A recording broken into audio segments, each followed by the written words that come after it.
So hello everyone, কোথায় গেলে তোমরা সবাই? আবার চলে এসেছি নতুন একটা ব্লগ নিয়ে। আমার কিন্তু এই এপিসোডটা দারুণ লাগছে, সত্যি বলছি। এত ভালো লাগছে, এই ওয়েদারটা তো আমি ভীষণই এনজয় করছি। আমার মতন কারা কারা এনজয় করছো অবশ্যই কিন্তু কমেন্ট করে জানিয়ে যাবে। চুপি চুপি শুধু ভিডিও দেখলেই হবে না, ঠিক আছে? লাইক কমেন্ট করতে হবে প্লিজ। এরপর থেকে লাইক কমেন্টটা কিন্তু করে দিও। দেখো, এত সুন্দর আকাশ দেখতে দেখতে তো পৌঁছে গেলাম নার্সারি। এবার নার্সারিতে গিয়ে তো আমি কনফিউজ যে কোন গাছটা নেব, কারণ আমি তো যেটাই দেখছি সেটাই আমার ভালো লেগে যাচ্ছে। আর এরম করলে তো আর হবে না।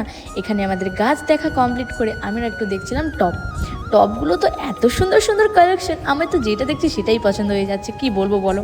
তারপর আমরা এই নার্সারি থেকে গাছ টাছ কেনাকাটি কমপ্লিট করে ব্যাগে বোঝাই করে গাছ নিয়ে আমরা রওনা হলাম মিষ্টি কেনার উদ্দেশ্যে। বাড়ির জন্য কিছু মিষ্টি নেওয়ার ছিল। মিষ্টি টিষ্টি নেওয়ার ডান, সব ব্যাগ পটলা গুটিয়ে বাড়ির দিকে রওনা হলাম। দেখো ঘেমে কি অবস্থা। আজ তবে আসি, দেখা হবে কাল, বাই।